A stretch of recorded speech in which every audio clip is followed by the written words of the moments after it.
Hey, welcome to another great episode of the Real Deal Podcast. I'm your host, as always, Courtney Harden. Once again, happy Friday, second show of the day, and looking forward to my next guest. But before we get started, let's go.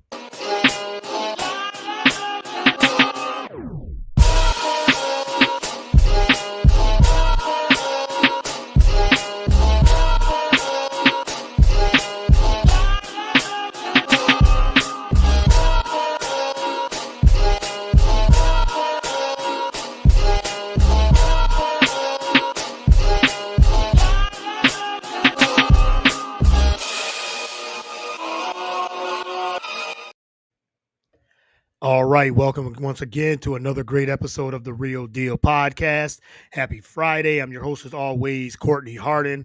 Once again, glad to be back with a new episode. You can follow the show on all the podcast platforms, whether it's Spotify, Apple, uh, YouTube. We're also on BS3 Network, BS3TVLive.com, BS3 Network Roku channel. So download the app. You can get all the different shows on the network as well, where we're presented by BS3 Network. You can follow me on all the social media platforms, whether it's Twitter, Instagram, Facebook, Blue Sky, and TikTok. All right, well, let me bring in my next guest here.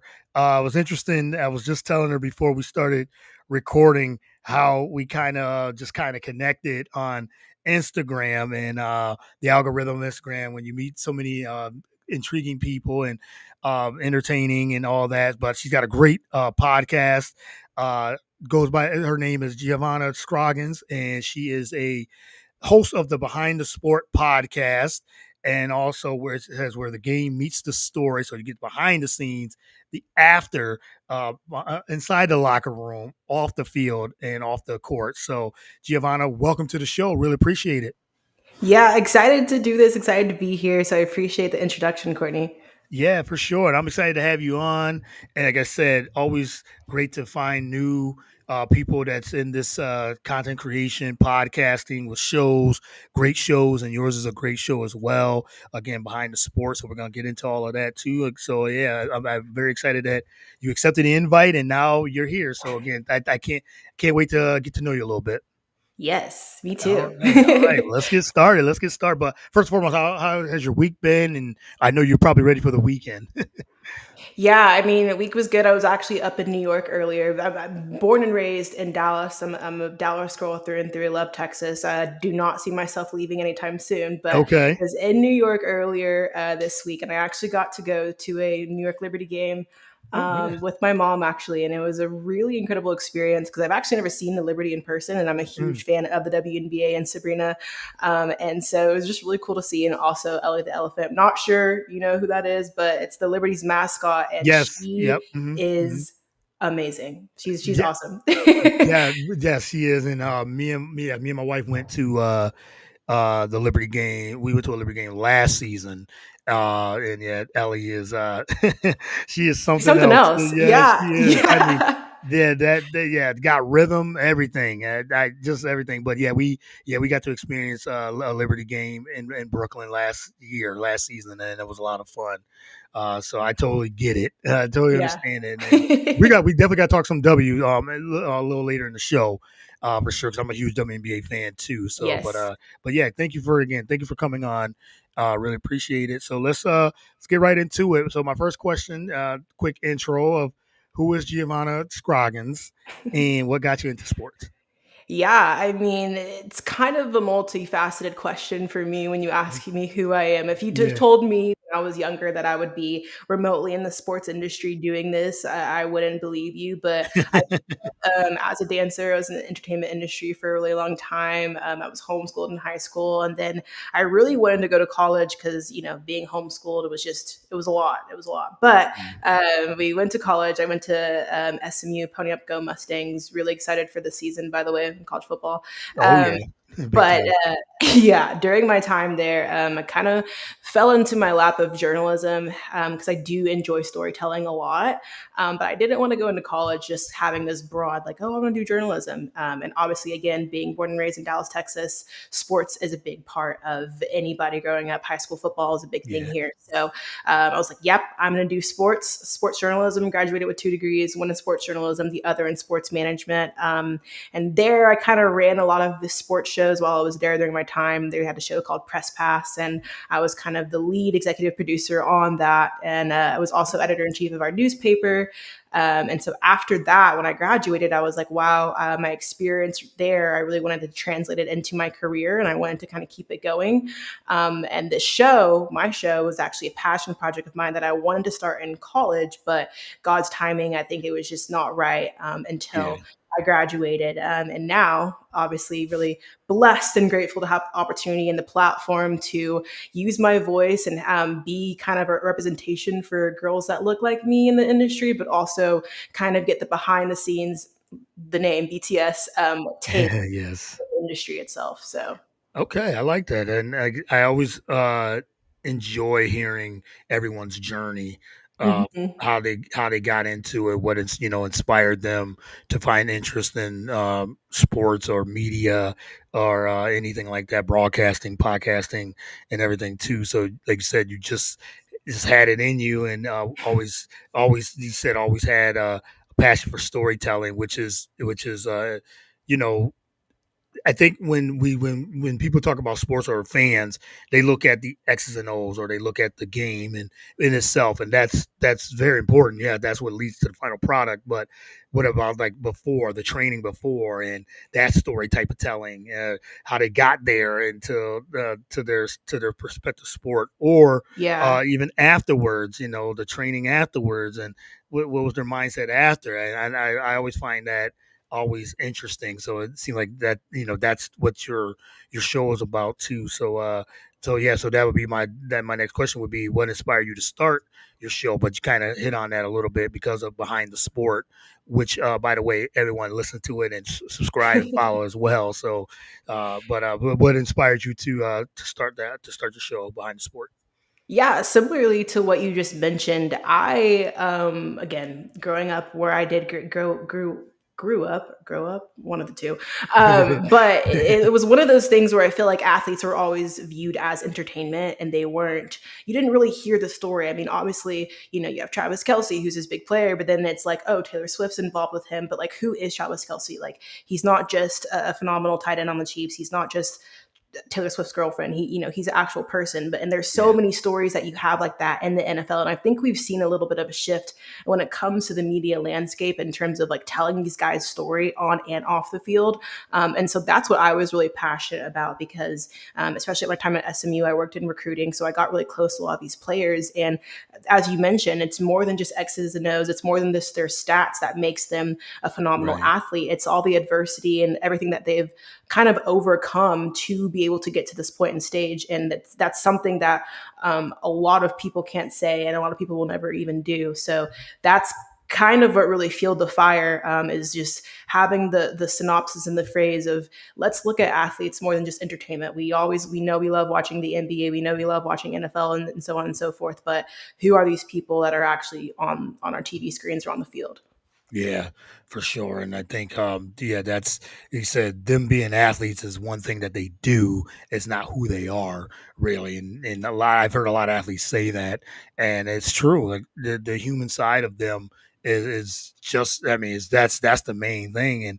And it's their job. I mean, they do their job or that's their career, but it's not who they are, So I think getting to know them. And I love that too. Like said, you're getting more behind the scenes of the athlete and hearing or coach or whoever that you're interviewing. It's all about okay, their story, how they got there, and even what the things they like to do off the field or off the court too, which I always find that fascinating as well, especially and on top of their athletic ability and their cerebral minds when they're out there doing their thing too, Mhm, as mhm. well, and everything too. But I want to go back to something you said about this was a passion project, and you said about the timing of it, but you've done other things to lead you to where you are today.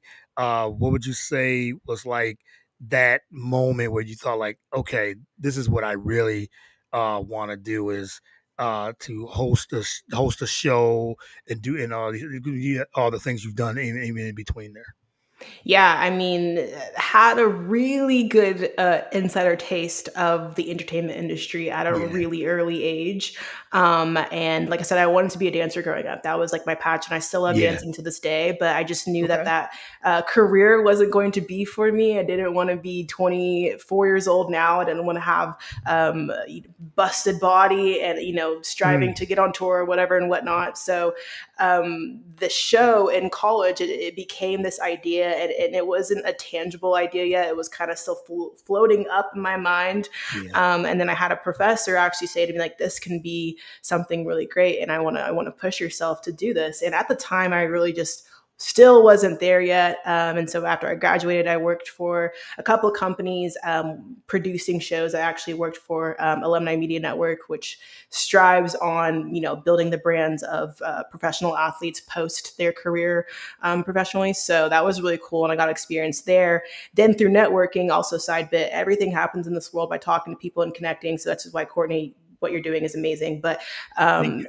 networked and got to some people, and got on a radio platform.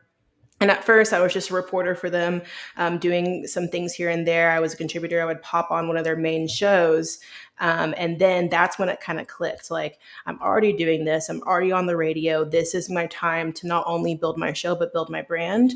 And that's when I was like, okay, I'm ready to do it. And I, again, go back to timing. It was such God's timing because the skills that I've learned post college and in some of the other jobs that I worked in kind of built me for this moment. So it's kind of just it was just perfect timing, and we launched the show back in April, and so now we're in July, and we're on episode 17 next Wednesday. So it's Wow. been great. Yeah, it's been great. Yeah, for sure. And yeah, and I love that you get, the storytelling of it and the ideas. We're going to talk about the importance of storytelling, how important that really is. And it's missing, that's missing in sports and media in general. And so you did, like I said, competitive. I'm gonna go back to competitive dancing and everything. What genres did you do with your competitive dancing? So growing up, I did everything besides Okay. hip hop, and this is gonna come into play a little later when I finish the story. But my mom never let me take a hip hop class because she was like, "Girl, you got rhythm. You don't need to worry about hip hop. We know Right. you good when it comes to that department." So I trained in all styles, and up into about freshman year of high school, those last years of high school, I took it really seriously, and I just focused on hip hop. So I finally got my time to Got do your what I time for some hip wanted. hop. Right, right. Exactly, exactly. Yeah. And that kind of took me off competitively, but I also was traveling back and forth to LA, met some really phenomenal people that are doing great things in the industry and doing amazing things with celebrities on tour. But again, it just was like, this is something that's good for me and I love what I do, but I quickly realized I didn't want to do this long term. But it was a fun journey for sure. I saw a lot. I grew up a lot at an early age, and Mm. yeah, it made me who I am today. So Okay, yeah. Yeah, I'm sure it was a grind. I I, I used to watch Think You Can Dance and yeah. some of those, some of the dance competitions, what was it, Dance Crew, while I was watching that and all those and it's interesting watching them, over the last, I don't know, it's been what, 10, 15 years or whatever it Yeah, was. I'm sure, like you said, but even before then, and they didn't have a lot of those types of shows, and at all. yeah, right. And now you have all the genres of dancing competitions. You were already doing these competitions at a young age, at a younger age, and it's like now you have, like, I guess, outlets now, those type of outlets now, for sure now. before from I'm sure from before they didn't have those shows back then. Yeah, we honestly we need some more of those shows. I miss it. I love So You Think Yeah, You Can Dance, yeah. but yeah, we need some more of those shows. Yeah, we used to watch those shows all the time and everything. I know they got Dance with the Stars now, Hmm. but yeah, but the people that wasn't that wasn't into like dancing or anything like that, they got to see. Wow, like you said, Think You Can Dance. All the dancers had to go through they had to go through each genre, whether it was hip hop, whether it was jazz, Hmm. contemporary, whatever it was, and they had to hip hop dancers had to do ballet. They had to do all these things. They All had the to other learn all the other styles. styles. Yeah. And like you Yeah. said, you were trained in a lot of different styles. So you probably was thinking like, man, that would have been something to do or whatever. But like you said, you still like to dance. So it's still a passion of yours, I'm sure. Yeah, I still teach it on the side. I teach at a Okay. studio and I also teach at my church. So I still Yeah. get to dabble in it a little bit, That's cool. but yeah. Yeah, that's a good thing. You still have the passion for it and you're still in the Hmm. kind of in the industry, well, in the industry a little, but more A of little. the teaching and My stuff. That's toes are in the water. yeah, those are in the water still. You're still in it. So that's cool. That's really cool. So let's get back to the let's transition back to the behind the sport and wanted to ask you about why is storytelling so important in sports and how do you come up with who you want as your guest to be and is it something like do you reach out to them by email or networking to talk about how important that is how important is all that. Yeah, I mean, when it comes to storytelling, it's kind of what I mentioned earlier. It's like you have a lot of these sports shows that only talk about or only rate these people Mhm. and the terms of their ability to perform when Right. it comes to their sport. And I think that's still all great because people do want to watch that and people do want to buy into that. But storytelling comes with actually learning and getting yourself educated on not only a person, but a place, a thing. And so I think when you can take people on a journey and educate them on something they might have not known, but then they walk away from listening to a podcast or watching a TV show and they walk away learning something. I feel like that, in my opinion, is like really good storytelling. And then they can Yeah. go on and be like, hey, you know what I heard about so and so on this show? Not only are they a phenomenal athlete and they're getting paid all this money, but they overcame this. And so that's really important when it comes to the storytelling side for me personally. My show specifically, the guests are kind of interesting. I'm really blessed to have a really great network.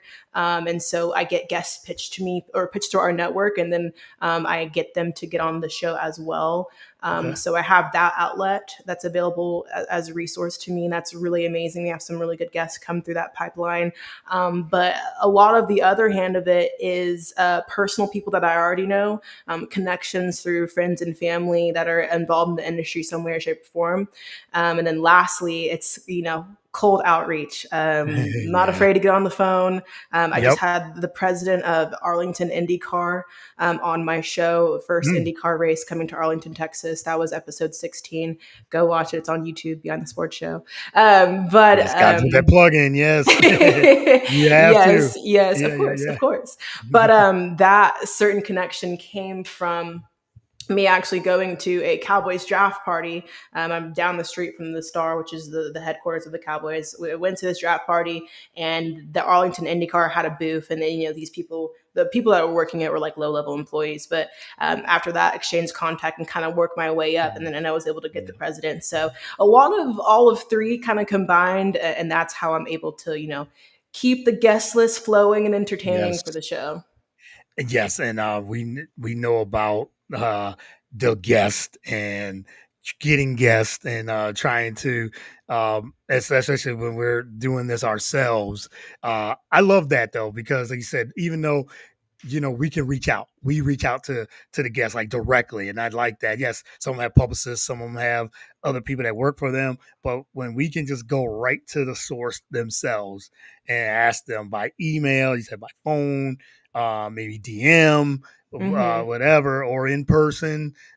It's good to know, like we can go right to directly to them and be able to network with them, and I think that's very important. That's another aspect of storytelling is the networking Right. and just having at least a flow of guests or somebody might recommend someone else or you might see someone from a show. That's how I usually do sometimes. If I see someone that you had on the show or something like that. It's like, okay, I'm gonna reach out to them too and see what's up too. So yeah, I always just enjoy like how people get their guests because we all have different. Everybody has different guests Right. on their podcast, so a lot of different guests. And so, who like some of your guests that you've had on? Any of them stand out to you? Any couple that I was like it could be your favorites or just something that someone said or their story was intriguing or exciting. Like what any couple of guests that you would say was some of your most exciting guests. Yeah, a lot come to mind. One of the probably most inspirational guests I had on my show, because I learned a lot, was an author by the name of Gerald Early. Mm-hmm. He's wrote books on kind of the history. Well, this interview specifically was over his book that he wrote over the history of Black people in baseball.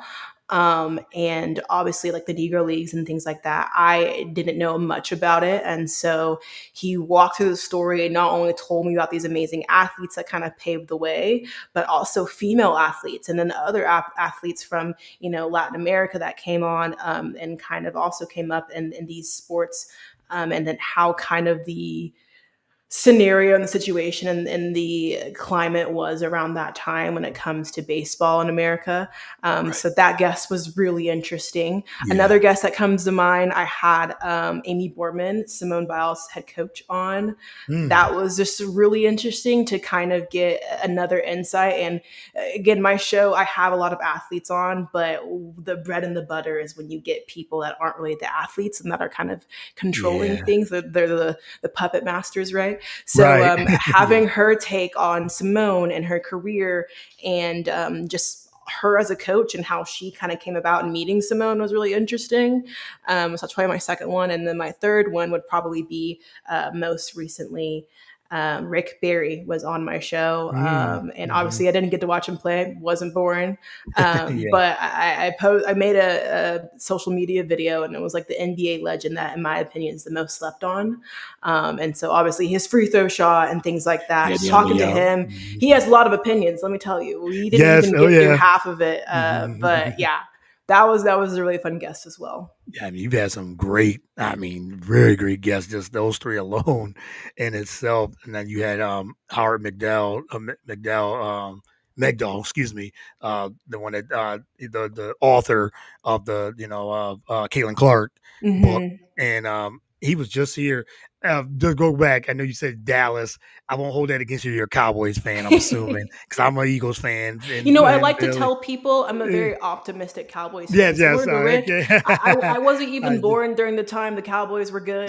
Dak Prescott isn't my favorite. I will say that loud and proud. I think he's a great person off the field, but when it comes to getting the job done, I'm not too sure. But I'm an optimistic Cowboys fan. So Okay, no, that I've met, and it's funny because such a big rivalry, Eagles and Cowboys over the years, and you meet is it Cowboy fans do get the brunt of they're unrealistic and this and that, but Eagle fans can be the same way, yeah, and it'd just be the like Eagles fans that be saying that. yes, right. So, and I always feel like myself as a realistic fan. It is funny, like sometimes they come into the season and people be like, "Oh, Eagle fans, like we're winning the Super Bowl." I'm thinking to myself, we're not good enough at during those times.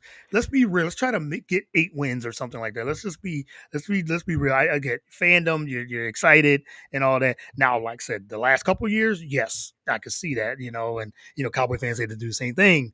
Giant fans do the same thing. It's just like yeah. So all fan bases can be very unrealistic Yes, in a agreed, way for agreed. sure. But yeah, but get back to the show. You've had a lot of. I mean, a lot of great guests, and I love the interviews that you said not just the athletes, but people that have that covers who has an author or anything like that. It's I think that's just love hearing the stories of not even non-athletes. Yes, yeah, it's something. And again, going back to storytelling, like Yeah, when you walk away learning something. I don't know about my audience, but I learn so much when I interview yeah, guests. So right. it's just a great platform to have. So Yeah, for sure. And if you got that platform and People are very excited to come on the show, and that's a win in itself. And then he said you're learning something from the person you're interviewing, the person you have a conversation with. You said Rick Barry. I know he's very opinionated just because of just knowing, from him and from his playing days even until afterwards. It's like, yeah, he just has a lot to say Yeah, I about the love it. league. Yeah, I yeah. love it. He lets us about the league when he played, what he has against the league now, whatever. It's just, yeah, let him just keep on going. He still has a lot of strong opinions about it. He said you had a lot of great guests. If you could pick 3 to 5 guests of who you would love to have on the show, if you can just reach out, give me anybody from any sport, entertainment, who would those 3 to 5 guests be? First person that comes to mind who was honestly a big inspiration to me, coming on the sports industry and being kind of a reporter, is Sage Steele. I Mm, think she is just really admirable as a person, yeah. and she just exudes confidence. Like I just love that. And also her hair is amazing. She's just awesome. So Sage Steele is one. Okay. Savannah James. Talk about, you want to talk about a power woman, Savannah James. I would just Yeah. love, because I know she stays kind of out of the limelight a lot, which I can appreciate. Yeah. But I think just hearing her point of view on everything just would be awesome. Stephen A. Smith's daughter, Mhm. she is somebody I would love, and I think she's kind of like been out in the limelight a little bit more Yeah, now. lately, yes. Yeah, Mhm, she's been on some mhm. shows. She like hijacked her dad's like a radio spot or TV spot time on a couple of Yep. courtside interviews, and so I was like, okay, go off. And then last but not least, being a Dallas fan, especially with everything's happening, I'd probably say Nico Harrison, just Mhm. because I feel like that'd be a really fun conversation to have. Yeah, that would be, and I don't, it's funny because I don't think he's gonna do too many interviews, or at least At all. where he could control the narrative, and everything too. So, we got to definitely talk about the Mavs and how that all that how you felt about how that all transpired with Luca Yeah. and everything too. So yeah, that'll be the last few questions that I wanted to ask you about, and so yeah, let's talk about the current state, and then we'll get into some WNBA, NBA, and then we'll end with some NFL. Your thoughts on the current state of sports media? Sports media has changed over the last even couple of years, but 5 years or so, and um, from the through the pandemic and doing interviews like this, just in general, we talk about the storytelling, how that's changed, long form storytelling. But what do you think is the current state of sports media? There's a lot of like TikTok reels that people are very excited about, and that's how they consume their sports. But then you got to have those long form interviews and storytelling too. But what do you think of the current state of sports media and where it's going? Here's the truth about sports media. That term is kind of so broadly Yeah, used now, and it's kind right. of like a little bit of a cringy term, sports media. Like, what is sports media? And I think that's Mhm. honestly a question you can ask about any form of media nowadays. But you mentioned like the TikTok. I think social media has played a huge role in how people Yeah, consume their news, especially their sports news.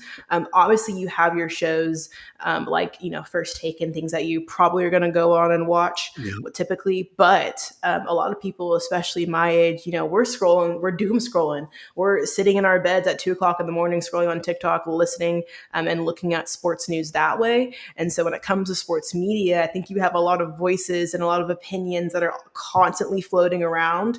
And yes, some of it can be fake, yes, some of it can be a little bit AI generated, especially in our AI age now. yeah. But in my Mhm. opinion, the conglomerate of all those opinions is beautiful to me, because you have so many different takes. You can easily go find so many people who think differently, and that might make you think differently about a person or a topic. And so it can kind of get a little muddy in the waters a little bit when you have so many voices. But I think the sports media landscape right now has really evolved into amplifying the voices of people that you wouldn't necessarily hear. Obviously, Stephen A has his $100 million to be on ESPN. That's great. And I know there's a lot of people that are going to listen to and follow him, but he's not the only person you have to listen to, because we Yeah. have so much access now. Yeah, I agree. I think there's a lot of different views, a lot of different people that maybe there's some that you might think, okay, why are they saying what they're saying or anything like that. But you said if Stephen A's not for you, you can go to someone like Pat McAfee, or you can go to us. You can come to us if need be. Yes, follow us and follow our sports content too. But no, but there's so many um, different lanes and different takes.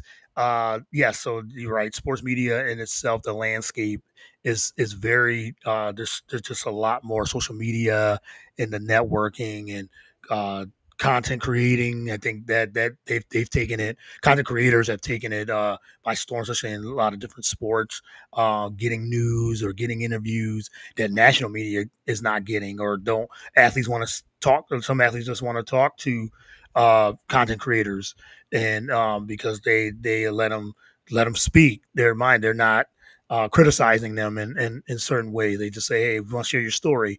What's this like?" And everything too. Because especially like in track and field, just talking to someone about that, how the content creators have gotten people like Sha'Carri Richardson and others to they'll talk to them, but they don't want to talk to the national media like Right. that, because they feel like they're being criticized, and they're just letting them. Talking about whatever the meet is or whatever their race was, and things like that. So yeah, I think it's all there's something for everyone when it comes to when it comes to media.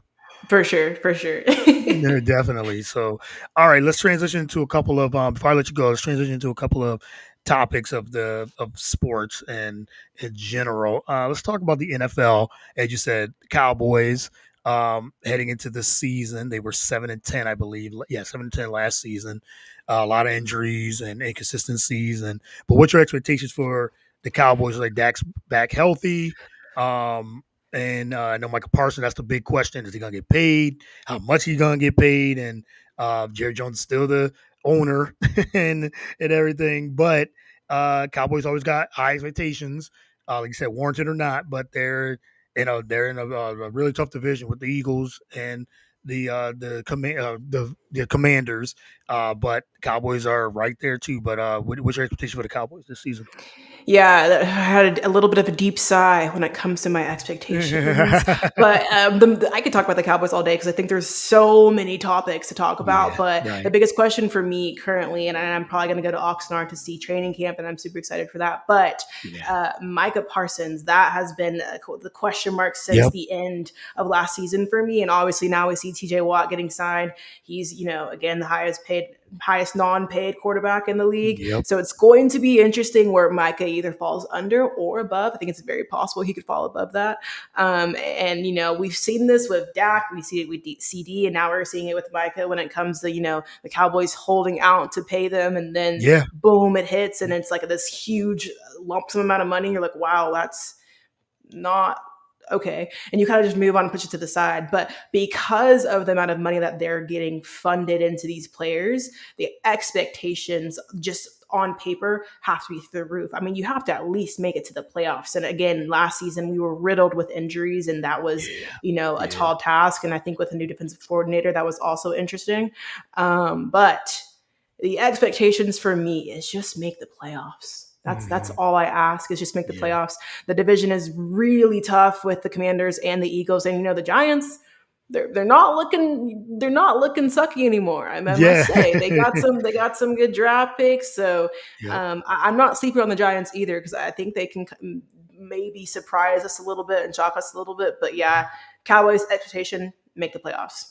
Make the playoffs, yeah, and maybe with some good health and hopefully, like I said, more consistent play, the Cowboys could make the playoffs. I think still going to be. I may be biased, but still going to be the Eagles. I think they're just the. But I mean, I'm an Eagles fan, but they brought back a lot, especially on offense, brought back everybody except for one starter, and they look even. They said that they want to look more, they're hungrier than they were in this past Super Bowl season. But um, the Commanders with I Jaden really like the Daniels, Commanders. yeah, Jaden I am Daniels, a yeah, huge Jaden Daniels fan. I said yep, it even before he got drafted.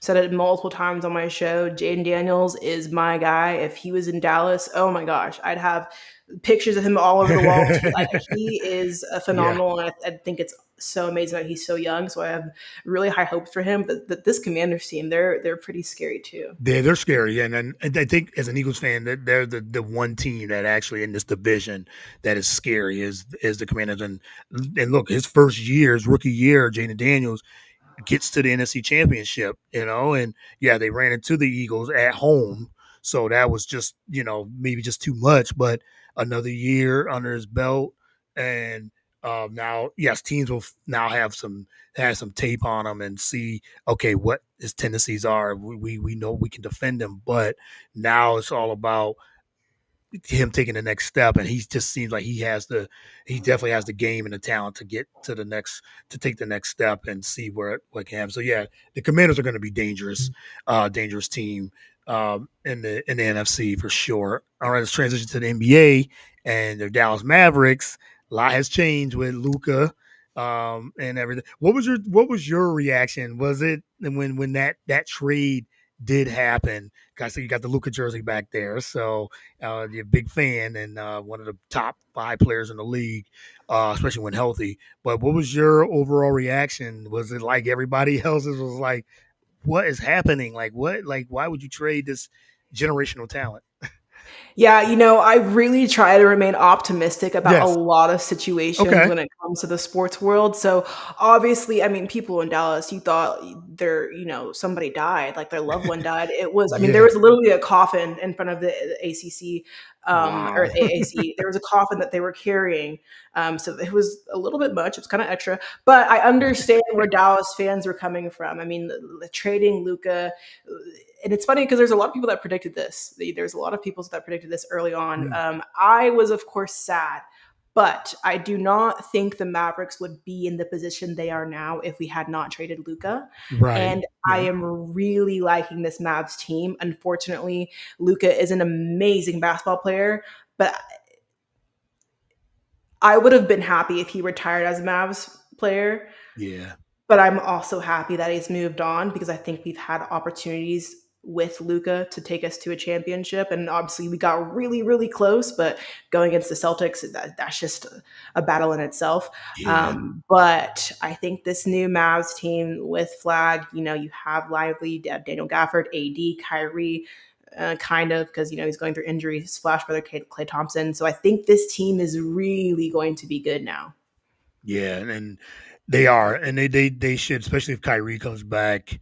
Um, it comes back as even the 100% of the player, or even 90% of what he was. I know coming back off an ACL is going to be tough, but especially at his age too, he's getting older. But as you said, AD Cooper Flag now it's almost like when the Mavs got the #1 pick, it was like, oh my god, Nico It Harrison's was like a birthday week. one point Yeah, eight percent yeah, chance. yeah, That's just right, right. crazy, And I know crazy. But Nico. Texas basketball in general, Yes. I mean, the Mhm. Spurs and the Rockets, the big three right now in Texas, it's going to be electric in the Yeah, NBA very, regular season. very much I'm so. Because excited.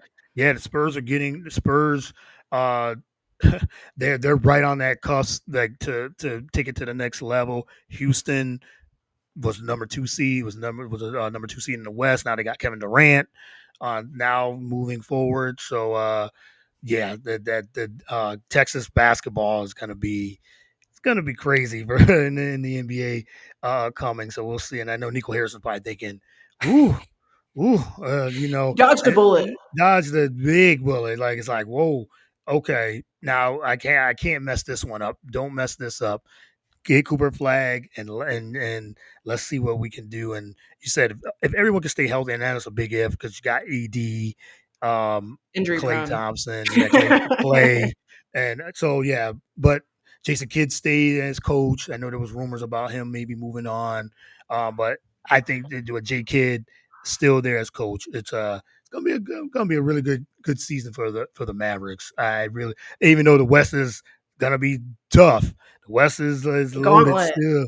The Tough gauntlet. is an Yeah, understatement. The yeah, the West is gauntlet. It's still a tough. gauntlet. It is a gauntlet still because Yeah. you got OKC defending champs, Denver.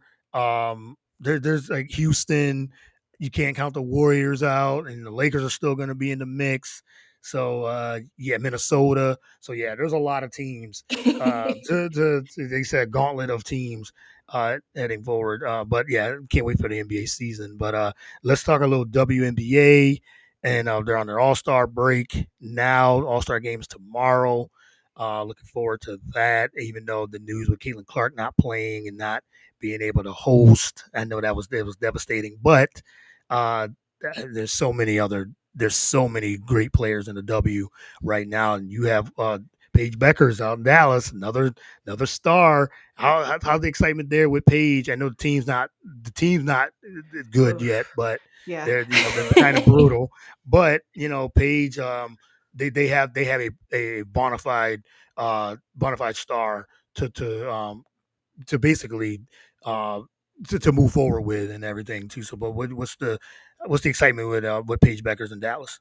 Yeah, I mean the wings, they're still getting their wings, when Yeah, it yeah, comes still to getting the wings. figuring Right, right. out what Paige needs Yeah, to do and how they can make this team great. But I mean, when we first got Paige, I mean everyone, not only in the media industry, but in Dallas, they were just getting Paige and getting Cooper and having them both come in the number one overall pick, right. the same city. That's just unheard of. Like that's just insane. But Paige is interesting. I know she was hurt a little bit earlier this season. Obviously, like you said, the wings have been iffy. But my question has always been how Paige is going to kind of pair up with Enrique when it comes Yeah, to the wings and that dynamic between them both. So it's almost kind of a Luca and Kyrie situation when it mm, comes to like the level of talent, right. kind of Yeah, their playing styles a little bit.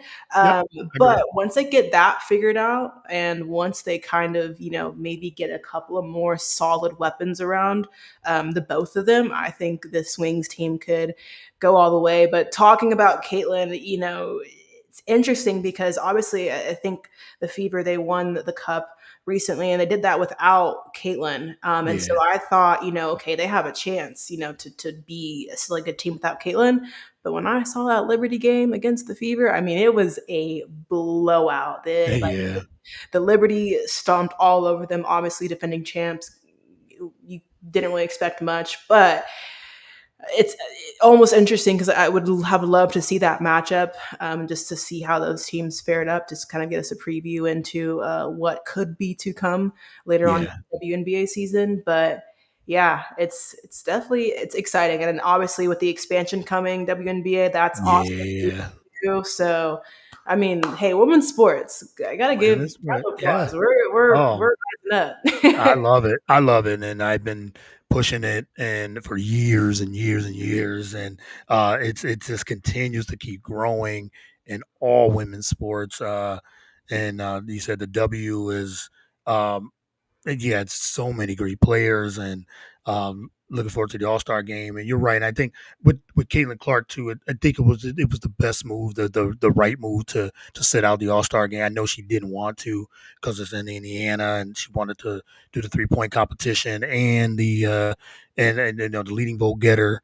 He was a captain and was going to lead her team and everything too, but she just had a lot of injuries, lingering ones, and now just re-injuring her groin again. It's like wow. It's like man. It's like she just got to get healthy. So take this time, really get right because Indiana could still be could still be a contender once they get. And they seemed like they was just starting to get it going before that Liberty game. They were starting to get it going because, like I said, Caitlin has been in and out of the lineup. She's already missed half the games. But I know Coach Stephanie White wants to just say we gotta get her healthy. And they just got to be able to get their chemistry and everything too. So, but they said they've won some games without her. They definitely need her, but Yeah. so we'll see. They definitely need her, especially if they're going to try to make some noise in the playoffs. But yeah, they're going to have to. They got to get her healthy, and if it takes a couple weeks, they just got to kind of continue to tread water so we can see what happened. But any other teams that has surprised you or top teams? I know Phoenix has really have really been showing out with all the changes they've had. Diana Taurasi retiring and Brittany Griner being leaving and everything too. And they haven't had their full roster either. But right now, I think they're second behind Minnesota. So yeah, they surprised me how good how good they are. I knew they were going to be good, but this is really really something what they're doing, and Atlanta too as well. Yeah, I mean, I'm kind of holding out until after the All Star break. Right. That's what I'm really going to start paying attention. I think that's what we're really going to start to see teams push ahead, Yep. come back, and morph into who's going to be the front runners. I'm going to keep my cards close to my chest on that Okay. one, Yeah. and Yeah. then Yeah. we'll see after the All Star break. Yeah, because a lot of things can change. Teams can get Oh, hot. yeah. Teams might have peaked too early. I still feel like it looks like it's still getting. I think it's still going to be probably New York or Minnesota. Once New Yeah. York gets healthy again, getting Jonquel Jones back is a big key. I mean, she was the Finals MVP last season, so getting her healthy and again, and the scheduling has really um, limited a lot of these teams because of the injuries and because of the demand of the schedule, this condensed scheduling, Yeah. especially in the beginning of the year, has caused a lot of players in and out of the lineups and everything too. So, Giovanna, this has been so much fun getting to know you a little bit and everything. And I can't thank you enough for doing this. Could have talked to you for hours. This was, but we got other things to do and the weekend. So, but what's next? What's next for you? In the next couple months with the podcast or anything you got going on. You said maybe going to Cowboys training camp, things like that. But what's coming up in the next month or two for the rest of summer? Yeah, I mean, college football is about to kick Yeah, off. college football. Yeah. I used to not be that big into college football, but I mean, it's probably one of the only sports in our sports industry that just unprecedented things happen so often. And you have all these switches and NIL. I could talk about that forever. But I'm going to be at a lot of games this year. Okay. So I'm really looking forward to that. Also, high school football, like I said, big in Texas, like I mentioned earlier. So Yeah. looking forward to that right here in Texas and Dallas, DeSoto, Duncanville are some of the big schools that produce just absolute monsters. So looking forward to going down there and going to some games and obviously NBA, summer league that's been kicking off. Saw some games. They're gonna be dabbling in that for the rest of summer. I mean, we're doing it all. It's behind the Yeah. sports. We don't discriminate on any sports. So I'm going to a cricket game Oh. later this Okay. this month. So I'm looking forward to that. I don't know anything about cricket, but I am. Okay. All So right. yeah, there's just a lot of things we got going on. Yeah, I love it. I love it. And I can't wait to see what's next for you and the show. Again, follow the show on YouTube and it's on all the podcast platforms and everything. So, um, yeah. So BTS Behind the Sport. Follow it there. Like it, subscribe, all those things, and you can follow Giovanna on.